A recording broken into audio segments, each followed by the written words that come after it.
Krenuo je. Se vidi ovo, pre 22-3 dana uzeo sam ovu flašu jabukovog sirćeta, stavio unutra neke džiđamiže da napravimo eliksir zdravlja za naše ptičice. 21 dan je to sve bilo u kupatilu na vodokotliću, pošto je tamo otprilike konstantna temperatura, nema sunca, što je jako bitno da bi se ovaj eliksir napravio. Sad da vidimo šta smo posle 20 i nešto dana dobili. Ovako napravit ćemo kao ranije babe što su cedile sira. Jedan cednik. Mogu da kažem da ima izuzetan miris, mnogo lepši nego onaj eliksir od belog luka što sam ranije pravio.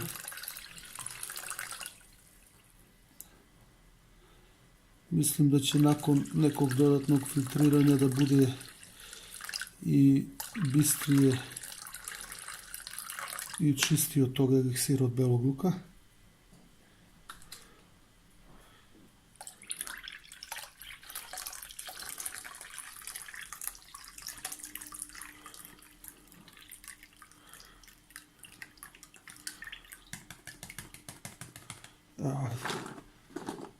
Tu ostaje taj beli luk koji je jedan od sastojaka, a ostalo su neke trave po ličnom receptu.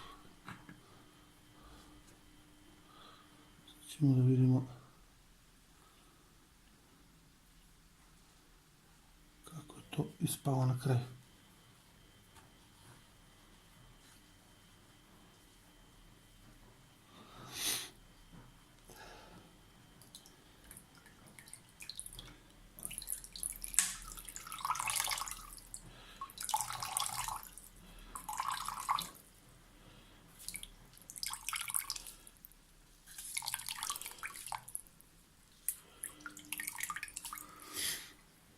Odlično.